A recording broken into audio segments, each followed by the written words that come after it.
ఇదంతా జరుగుతుంది అన్న సంగతి ఎరిగిన వాడై ఉన్నాడు. హల్లెలూయా. ఏమి ఎరిగి ఉన్నాడు? ఉరుములు ఉరుముతాయి, మెరుపులు వస్తాయి, పిడుగులు పడతాయి, నా దేవుడు నా పక్షంగా యుద్ధము చేయుచున్నాడు. హల్లెలూయా. నా దేవుడే నా పక్షంగా నిలిచి యుద్ధం చేస్తున్నాడు.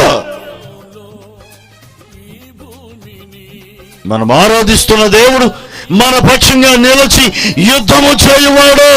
యుద్ధశూరుడైన యెహోవా ఆయన పేరు.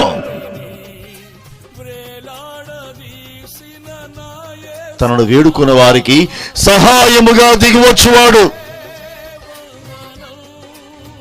ఫిలిస్తీన్లు అనుకున్నారు, వీరు మన చేతికి చిక్కారు, వీరిని మన చేతి నుంచి రక్షించగలిగిన వారు ఎవరున్నారా అని అనుకున్నారు.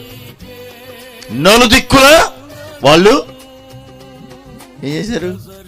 మోహరించి ఉన్నారు. మన చేతి నుంచి వీళ్ళని విడిపించే వారు ఎవరు లేరు అనుకున్నారు. క్రైస్తవుడికి 4 దిక్కులు మూసేసిన నో ప్రాబ్లం, మరొక దిక్కు ఉంది. Praise the Lord. మొదటికే అన్నాడుగా, ఏమన్నాడు?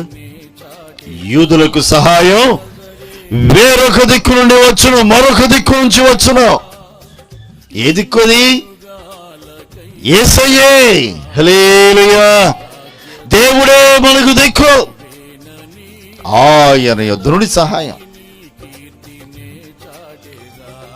ఆకాశ మహాకాశం నుంచి నీకు సహాయము కలుగునుగాక.